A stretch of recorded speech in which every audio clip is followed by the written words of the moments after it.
देवशयनी एकादशी का व्रत इस बार 29 जून को रखा जाएगा। देवशयनी एकादशी के दिन भगवान विष्णु की उपासना की जाती है। देवशयनी एकादशी को हरिशयनी एकादशी और पद्मनाभा एकादशी जैसे नामों से भी जाना जाता है। साथ ही इस दिन से चतुर्मास की शुरुआत भी हो जाएगी। आषाढ़ मास में मनाई जाने वाली एकादशी को आषाढ़ एकादशी के नाम से जाना जाता है। इसे देवशयनी एकादशी, हरिशयनी एकादशी और पद्मनाभा एकादशी के नाम से भी जाना जाता है। पुराणों के अनुसार ये समय भगवान विष्णु का शयनकाल होता है, यानी कि इस दिन से श्रीहरि भगवान विष्णु 4 महीनों के लिए क्षीरसागर में योग निद्रा के लिए चले जाते हैं। इसीलिए इसे हरिशयनी एकादशी कहते हैं। 4 महीने की इस अवधि को चतुर्मास भी कहते हैं। इस दौरान कोई शुभ कार्य नहीं किए जाते हैं। इस बार देवशयनी एकादशी का व्रत 29 जून गुरुवार को रखा जाएगा। इस एकादशी का अचूक उपाय हम आपको बताने वाले हैं। आपके ये करने से धन की प्राप्ति होगी और आपको घर में सुख शांति और सुख समृद्धि का वास होगा। देवशयनी एकादशी शुभ मुहूर्त हिंदू पंचांग के अनुसार देवशयनी एकादशी का व्रत इस बार 29 जून 2023 गुरुवार को रखा जाएगा। देवशयनी एकादशी तिथि की शुरुआत 29 जून को सुबह 03:18 पर होगी और इस तिथि का समापन 30 जून को रात 02:42 पर होगा। देवशयनी एकादशी के पारण का समय 30 जून को दिन 01:48 से लेकर शाम 04:36 पर होगा।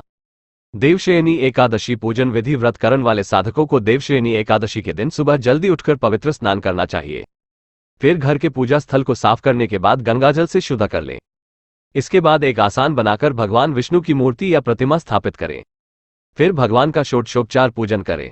इसके बाद भगवान को पीले वस्त्र, पीले फूल, पीला चंदन चढ़ाएं। फिर भगवान के हाथों में शंख, चक्र, गदा और पद्म सुशोभित करें। इसके बाद भगवान को पान सुपारी अर्पित करें। फिर धूप, दीप और फूल चढ़ाएं। अब सच्चे दिल से भगवान की आरती उतारें और निम्नलिखित मंत्र का जाप करें। देवशयनी एकादशी महत्व। सनातन धर्म में देवशयनी एकादशी को आषाढ़ी एकादशी भी कहा जाता है। इसके अलावा इस एकादशी को हरिशयनी और पद्मनाभा एकादशी के नाम से भी जाना जाता है। इस एकादशी का नाम 2 शब्दों से मिलकर बना है, देव और शयन। यहां देव शब्द का भगवान विष्णु के लिए उपयोग किया गया है और शयन शब्द का अर्थ है सोना। मान्यताओं के अनुसार इस दिन से भगवान विष्णु 4 महीने के लिए क्षीरसागर में शयन के लिए चले जाते हैं। कहा जाता है कि जो जातक देवशयनी एकादशी का व्रत करते हैं उनके सारे दुख दर्द दूर हो जाते हैं और उनकी सारी मनोकामनाएं पूर्ण हो जाती है। देवशयनी एकादशी कथा। पौराणिक कथा के मुताबिक बहुत समय पहले माधाता नाम का एक राजा था। राजा काफी अच्छा और नेक दिल था, जिस कारण उसकी प्रजा हमेशा उससे काफी खुश और सुखी रहती थी। एक बार राज्य में 3 साल तक बारिश नहीं पड़ी। इससे राज्य में अकाल की स्थिति उत्पन्न हो गई। जो प्रजा पहले खुश रहा करती थी वो अब निराश और दुखी रहने लग गई। अपनी प्रजा का ये हाल देखकर राजा ने अपनी प्रजा को इस दुख से निकालने का उपाय निकालने के लिए जंगल में जाना उचित समझा। जंगल में जाते जाते राजा अंगिरा ऋषि के आश्रम पहुंच गया। ऋषि ने राजा से उनकी परेशानी की वजह पूछी तो राजा से सारा दुख ऋषि के सामने जाहिर कर दिया।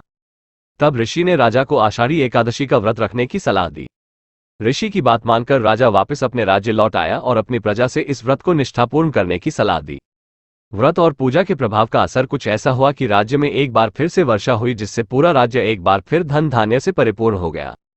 दोस्तों, इस वीडियो पर बने रहने का आपका बहुत बहुत धन्यवाद और आगे के ऐसे ही अचूक उपाय और सुख समृद्धि और ज्ञानवर्धक बातों के लिए आप हमारे चैनल को सब्सक्राइब जरूर रखें और आगे के नोटिफिकेशन आपको मिलते रहे, इसके लिए कृपया हमारे चैनल पर सब्सक्राइब जरूर कीजिए और घंटी के बटन को चालू कर ले ताकि आने वाले अपडेट और कमेंट के जवाब की जानकारी आपको मिलती रहे। और कमेंट में जय विष्णु भगवान जरूर लिखें या जय श्री राम जरूर लिखें।